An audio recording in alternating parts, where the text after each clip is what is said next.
Welcome back to దశ current affairs. ఈరోజు మనం టాపిక్లోకి వెళ్ళబోయే ముందు ఒక చిన్న రిక్వెస్ట్. మీకైతే మా వీడియోస్ నచ్చినట్టయితే ఖచ్చితంగా లైక్ చేయండి, కమెంట్ చేయండి. అలాగే మీ ఫ్రెండ్స్ ఎవరైతే కాంపిటేటివ్ ఫీల్డ్కి ప్రిపేర్ అవుతున్నారో వాళ్ళతో షేర్ చేసుకోండి. ఓకే, మనం నెక్స్ట్ టాపిక్లోకి వెళ్ళిపోదాం. పార్లమెంట్ సభ్యుల వేతనాల పెంపు. మనందరికీ తెలుసు, పార్లమెంట్ అంటే ఎంపీస్ ఉంటారు, లోక్సభలో ఉంటారు, రాజ్యసభలో ఉంటారు. వాళ్ళ యొక్క జీతాలు అనేవి, శాలరీస్ అనేవి పెంచడం జరిగింది. దాని గురించి తెలుసుకుందాం. కంపల్సరీ ఇది చాలా ఇంపార్టెంట్ టాపిక్ అనమాట. కరెంట్ అఫైర్స్ కిందకి వస్తుంది. కరెంట్ అఫైర్స్లో పాలిటీ అప్డేట్స్ కింద వస్తుంది అనమాట. సో ఇందులోకి వెళ్తే ద్రవ్యోల్బణ సూచి అని మనకు ఉంటుంది అనమాట. అంటే ఇన్ఫ్లేషన్ ఇండెక్స్ లాగా. దాన్ని బేస్ చేసుకొని మనకు వీళ్ళ యొక్క శాలరీస్ పెంచడం జరిగింది. ఎంత పెంచినారంటే 24% వరకు కూడా పెంచడం జరిగింది అనమాట. 24% వరకు. తర్వాత దీన్ని ఎవరు మనకు తెలియజేయడం జరిగిందంటే పార్లమెంటరీ వ్యవహారాల మంత్రిత్వ శాఖ మార్చి 24న మనకి తెలియజేయడం జరిగింది. ఎవరు? పార్లమెంటరీ వ్యవహారాల మంత్రిత్వ శాఖ. తర్వాత వచ్చేసి అసలు ఎంత నుంచి ఎంతకు పెంచినారనేది చూద్దాం. ఫస్ట్ ఎంపీ శాలరీ, అది either Lok Sabha or Rajya Sabha. MP salary వచ్చేసి 1 lakh ఉండింది, 1.24 lakhs చేసినారనమాట. 1.24 lakhsకి పెంచడం జరిగింది.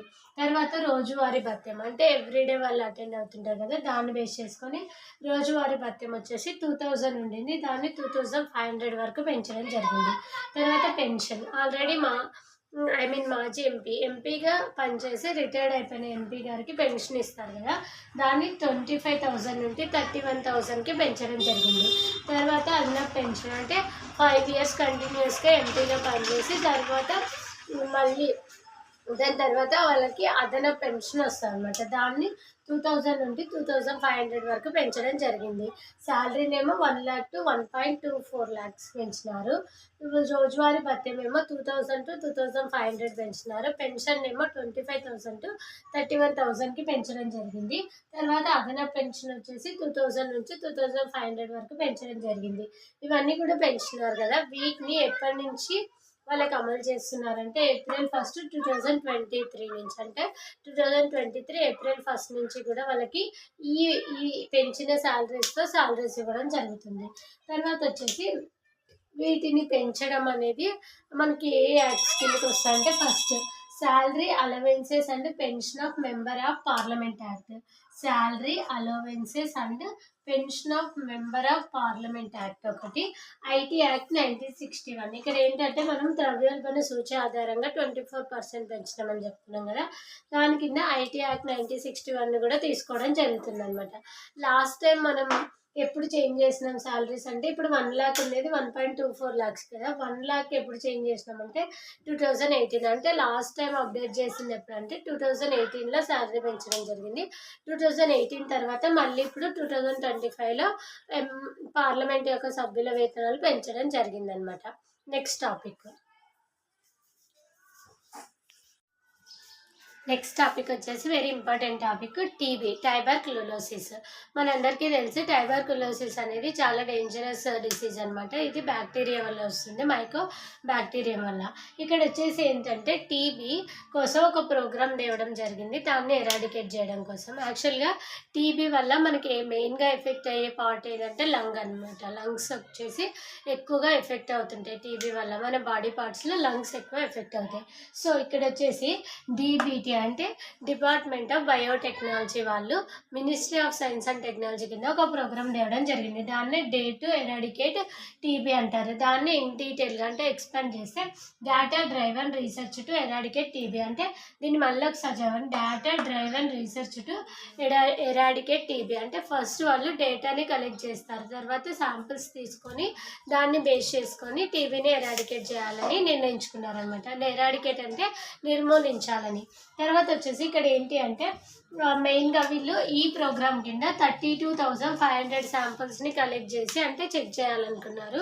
32,500 శాంపిల్స్ అనుకుంటే ప్రజెంట్కి మనకి 10,000 శాంపిల్స్ అనేవి కంప్లీటెడ్ అయ్యడం జరిగింది. ఇంకా మిగతావి October 2025 అంతా కంప్లీట్ చేస్తామని చెప్పడం జరిగింది. October 2025 అంతా కంప్లీట్ చేస్తామని చెప్పడం జరిగింది. అలాగే ఈ ఈవెంట్ని ఎప్పుడు స్టార్ట్ చేసినారంటే వరల్డ్ టీబీ డేని సందర్భంగా మార్చ్ 24న స్టార్ట్ చేయడం జరిగింది. తర్వాత వచ్చేసి అంటే ఈరోజు మళ్ళీ దాని గురించి డిస్కస్ చేసినారనమాట. ఆల్రెడీ ఇది ఎప్పుడో స్టార్ట్ అయిపోయింది. తర్వాత వచ్చేసి ఇది వచ్చేసి part of data driven research to eradicate TB. నేను ఆల్రెడీ చెప్పినాను కదా, దీంట్లో పార్ట్గా దీన్ని మళ్ళీ తీసుకురావడం జరిగింది. తర్వాత వచ్చేసి ఇది under umbrella program of DBT. ఇక్కడ ఏమంటున్నారు, ఆల్రెడీ నేను చెప్పిన డీబీటీ అంటే డిపార్ట్మెంట్ ఆఫ్ బయోటెక్నాలజీ యొక్క అంబ్రిల్లా ప్రోగ్రాంలో భాగంగా దీన్ని తీసుకొచ్చినారు. అంబ్రిల్లా ప్రోగ్రామ్ ఏమంటే ఏదైతే స్కీమ్స్ మనకి చాలా ఉంటాయి, ఒకే అంశానికి సంబంధించిన స్కీమ్స్ అన్నిటినీ ఒకే స్కీమ్స్లో అమలు చేయడాన్ని అంబ్రిల్లా స్కీమ్ అంటారు. సపోజ్ ఇప్పుడు చిల్డ్రన్స్ ఉన్నారు, చిల్డ్రన్స్కి సంబంధించి న్యూట్రిషన్ రిలేటెడ్ ఒకటి ఉంటుంది, సెక్యూరిటీ రిలేటెడ్ ఒకటి ఉంటుంది, స్కూల్ రిలేటెడ్ ఒకటి ఉంటుంది. కానీ వీటన్నిటిని కూడా చిల్డ్రన్స్కి యూజ్ చేస్తారు కదా స్కీమ్స్ అన్నీ. సో వాళ్ళకి సంబంధించినవన్నీ ఒకే స్కీమ్లో అన్నీ ప్రొవైడ్ చేసేలాగా అంబ్రిల్లా ప్రోగ్రామ్ని తీసుకొస్తారనమాట. అలాగా డీబీటీ వాళ్ళ యొక్క అంబ్రిల్లా ప్రోగ్రాంలో భాగంగా దీన్ని తీసుకురావడం జరిగింది. ఇది ఎప్పుడు డీబీటీ అంబ్రిల్లా ప్రోగ్రామ్ని ఎప్పుడు స్టార్ట్ చేసిందంటే 2022లో. దాంట్లో భాగంగానే ఇది వచ్చిందనమాట. తర్వాత వచ్చేసి ఇందులో ఎవరెవరు జాయిన్ అయ్యారు, ఎవరెవరు పాల్పంచుకుంటున్నారంటే 9 ల్యాబ్స్ ఆఫ్ డీబీటీ. ఇప్పుడు డిపార్ట్మెంట్ ఆఫ్ బయోటెక్నాలజీకి ఉన్న 9 ల్యాబ్స్, అలాగే CSR council of scientific industrial research, తర్వాత ICMR Indian council of medical research involved in this. అంటే వీళ్ళు ముగ్గురు కూడా కలిసి ఇందులో ఇన్వాల్వ్ అయ్యి టీబీని వీలైనంత తొందరగా ఎరాడికేట్ చేయడానికి సహకరిస్తున్నారనమాట. తర్వాత వచ్చేసి ఇది main point, you should remember అనమాట. తర్వాత వచ్చేసి ఇండియా మనకి నరేంద్ర మోదీ గారు 2018లో టార్గెట్ పెట్టుకోవడం జరిగిందనమాట. ఏంటి అంటే 2025 లోపు, అంటే 2025 అంతా మనం 0 టీబీగా, అంటే టోటల్గా టీబీని ఎరాడికేట్ చేయాలని, 0 టీబీ కంట్రీగా మార్చాలని 2025ని టార్గెట్ ఇయర్గా పెట్టుకోవడం జరిగింది. కానీ ఇక్కడ వరల్డ్ హెల్త్ ఆర్గనైజేషన్ వాళ్ళు ఏ ఇయర్ని టీబీ ఎలిమినేట్ చేయాలనుకున్నారంటే 2030కి. అంటే మనం ఇంకా 5 years ముందే టార్గెట్ని ఫుల్ఫిల్ చేయాలనుకుంటున్నాము. 2025 ఏమో ఇండియా టార్గెట్, 2030 ఏమో వరల్డ్ హెల్త్ ఆర్గనైజేషన్ యొక్క టార్గెట్ అనమాట. ఇవి టార్గెట్ ఇయర్స్ ఇంపార్టెంట్ అడుగుతారు.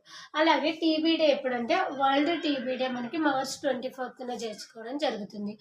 ఈ ఇయర్ టీబీ థీమ్ ఏంటంటే మనకు ప్రతి ఇయర్ వరల్డ్ టీబీ డే అలా ఏ డేస్ ఉంటే ప్రతి ఇయర్కి ఒక థీమ్ ఇవ్వడం జరుగుతుంది. అంటే దాని మీద ఫైట్ చేయడం కోసం 2025 మార్చ్ 24న వరల్డ్ టీబీ డేకి ఈ ఇయర్ థీమ్ ఏంటంటే as we can end TB. అంటే మనం ఎండ్ చేయగలం టీబీని. Commit, invest and deliver.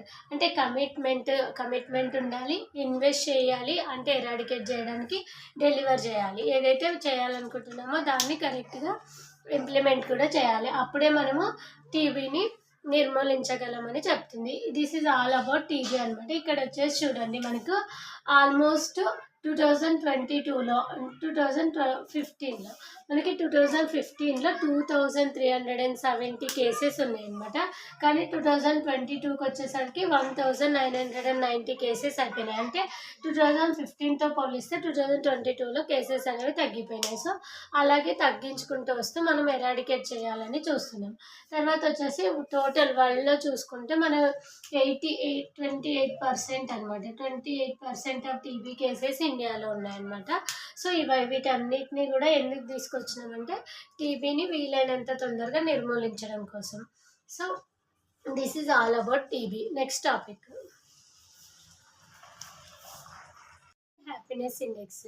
అసలు హ్యాపీనెస్ ఇండెక్స్ అంటే ఏంటి అంటే హ్యాపీగా ఉన్న కంట్రీస్ ఏవో మనకి డిక్లేర్ చేయడం జరుగుతుంది అనమాట. హ్యాపీగా ఉండడం ఏంటి అంటే ఓన్లీ అలా డిక్లేర్ చేయరు, దానికి కూడా కొన్ని ఇండికేటర్స్ ఉంటాయి. ఏది ఫస్ట్ ఏది లాస్ట్, ఎన్ని కంట్రీస్ ఉన్నాయి, ఎవరు రిలీజ్ చేస్తారు, మన ఇండియా ర్యాంక్ ఏంటి అనేది మనం తెలుసుకుందాం. ఫస్ట్ వరల్డ్ హ్యాపీ ఇండెక్స్లో ఫస్ట్ పాయింట్ ఏంటంటే మార్చ్ 20న మనకి వరల్డ్ హ్యాపీనెస్ ఇండెక్స్ని రిలీజ్ చేయడం జరుగుతుంది. వై మార్చ్ 20 అంటే వరల్డ్ హ్యాపీనెస్ డేగా మనం ఆ రోజు సెలబ్రేట్ చేసుకోవడం జరుగుతుంది. మార్చ్ 20ని వరల్డ్ హ్యాపీనెస్ డేగా మనం సెలబ్రేట్ చేసుకుంటాం. దీన్ని యుఎన్ఓ అఫీషియల్గా అనౌన్స్ చేయడం జరిగింది. అప్పటి నుంచి మనం మార్చ్ 20ని వరల్డ్ హ్యాపీనెస్ ఇండెక్స్ డేగా చేసుకుంటాం అనమాట. తర్వాత వచ్చేసి ఈ హ్యాపీనెస్ ఇండెక్స్ని ఎవరెవరు రిలీజ్ చేస్తారంటే ఆక్స్ఫర్డ్ యూనివర్సిటీ వాళ్ళు UNSDSNతో కలిసి ఐ మీన్ రిలీజ్ చేయడం జరుగుతుంది. ఇక్కడ చూడండి UNSDSN అంటే United national sustainable development solution network అనమాట. ఇక్కడ వచ్చేసి మీరు ఒకవేళ ఫస్ట్ టైం వింటుంటే యూ కెన్ నోట్ ఇట్. నాకు ఇక్కడ ప్లేస్ సరిపోలేదని ఫుల్ ఫామ్ రాయలేదు.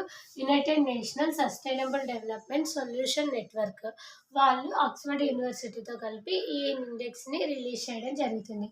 తర్వాత వచ్చేసి కంటిన్యూస్‌గా ఎయిత్ టైమ్ అంటే ఎప్పటి నుంచి రిలీజ్ చేసినా అప్పటి నుంచి ఎయిత్ టైమ్ ఫిన్లాండ్ అనేది ఫస్ట్ రావడం జరుగుతుందనమాట. ఇప్పుడు కూడా ఫిన్లాండే ఫస్ట్ వచ్చింది. ఇలా ఫస్ట్ రావడంలో ఎయిత్ టైమ్ అనమాట. తర్వాత డెన్మార్క్, ఐర్లాండ్, స్వీడన్. ఫస్ట్ వచ్చేసి ఫిన్లాండ్, డెన్మార్క్, ఐర్లాండ్, స్వీడన్. తర్వాత వచ్చేసి మన ఇండియా ప్లేస్ చూసుకుంటే టోటల్గా ఎన్ని కంట్రీస్ తీసుకున్నారంటే 147 కంట్రీస్ అనమాట. ఆ 147 కంట్రీస్లో మన ఇండియా ప్లేస్ 118 అంటే 118వ ప్లేస్లో మనం ఉన్నామన్నమాట. అది లాస్ట్ ఇయర్ అంటే 2024లో చూసుకుంటే మనం 126th ప్లేస్లో ఉన్నాం. ఈ ఇయర్కి 118కి వచ్చామన్నమాట. తర్వాత బాటమ్ కంట్రీస్ అంటే లీస్ట్ కంట్రీస్ ఏవైతే ఉన్నాయో ఆఫ్ఘనిస్తాన్ వెరీ లీస్ట్లో ఉంది, 147 వెరీ బాటంలో ఉంది. తర్వాత సియారా లియోనా అలా లీస్ట్ కంట్రీస్ ఉన్నాయన్నమాట. తర్వాత వచ్చేసి నేను ఆల్రెడీ చెప్పినా కదా, కొన్ని ఇండికేటర్ని బేస్ చేసుకొని మాత్రమే ఈ ఇండెక్స్లో ర్యాంక్స్ ఇవ్వడం జరుగుతుందన్నమాట. ఆ ఇండికేటర్స్ ఏవేవంటే ఫస్ట్ ఒక కంట్రీ యొక్క జీడిపి క్యాపిటల్ ఇన్కమ్ని బేస్ చేసుకొని సోషల్ సపోర్టు, నెక్స్ట్ వచ్చేసి హెల్దీ లైఫ్ ఎక్స్పెక్టెన్సీ అంటే ఓన్లీ లైఫ్ ఎక్స్పెక్టెన్సీ కాకుండా హెల్దీ లైఫ్ ఎక్స్పెక్టేషన్స్ని, freedom, generosity, perception of corruption, even కరప్షన్లో అయినా జెనరాసిటీ అయినా ఫ్రీడమ్ అయినా సో వీటన్నిటిని ఈ ఆరు ఏవైతే ఉన్నాయో 6 ఇండికేటర్స్ని బేస్ చేసుకొని మనకి ఒక్కో కంట్రీకి ర్యాంక్స్ ఇవ్వడం జరుగుతుంది. తర్వాత వచ్చేసి నేను ఆల్రెడీ చెప్పినా కదా March 20న వరల్డ్ హ్యాపీనెస్ డే అని. 2025 వరల్డ్ హ్యాపీనెస్ డే యొక్క థీమ్ ఏమంటే కేరింగ్ అండ్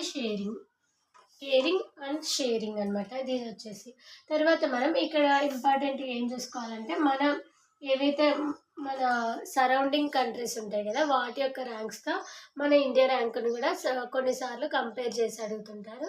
దానికి కూడా ఐడియా ఉండాలి. ఫస్ట్ మన ఇండియాకి ఎంత వచ్చింది, 118 వచ్చింది కదా. తర్వాత వచ్చేసి ఇక్కడ నేపాల్ 92 ప్లేస్లో ఉంది, అంటే మనకంటే తక్కువలో. నేపాల్ 92, బంగ్లాదేశ్ వచ్చేసి 134 ప్లేస్లో ఉంది. మయన్మార్ వచ్చేసి 126, పాకిస్తాన్ వచ్చేసి 109. ఇక్కడ చూడండి పాకిస్తానే ముందుంది మనకంటే. మనం 118లో ఉన్నాం, పాకిస్తాన్ వచ్చేసి 109లోనే ఉంది. సో మనం ఇంకా డెవలప్ కావాల్సి ఉందన్నమాట. So this is all about happiness index. March 20 theme వచ్చేసి కేరింగ్ అండ్ షేరింగ్. తర్వాత 6 ఇండికేటర్స్ ఉంటాయి. ఫస్ట్ కంట్రీ ఏమో ఫిన్లాండ్, లీస్ట్ లేదా బాటమ్ కంట్రీ ఏమో ఆఫ్ఘనిస్తాన్. మన ర్యాంక్ వచ్చేసి 118 అనమాట. ఎవరెవరంటే Oxford university, united national sustainable development solution networks వాళ్ళు దీన్ని రిలీజ్ చేయడం జరుగుతుంది. ఓకేనా. This is all about happiness index. Next topic.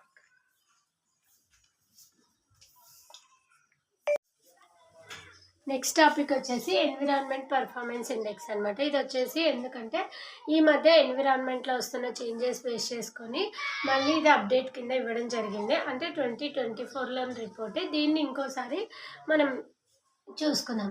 తర్వాత వచ్చేసి ఈ ఎన్విరాన్మెంట్ పర్ఫార్మెన్స్ ఇండెక్స్ అనేది ఎందుకు ఇస్తారంటే పర్యావరణ ఆరోగ్యము, పర్యావరణ యొక్క పరిస్థితి ఎలా ఉందనే దాన్ని బేస్ చేసుకొని ఈ రిపోర్ట్ ఇవ్వడం జరుగుతుందన్నమాట. ఇది 2024లో రిలీజ్ అయిన రిపోర్టు. దీన్ని 2 ఇయర్స్కి ఒకసారి ఇస్తారు కాబట్టి దీన్ని ద్వివార్షిక రిపోర్ట్ అంటారనమాట.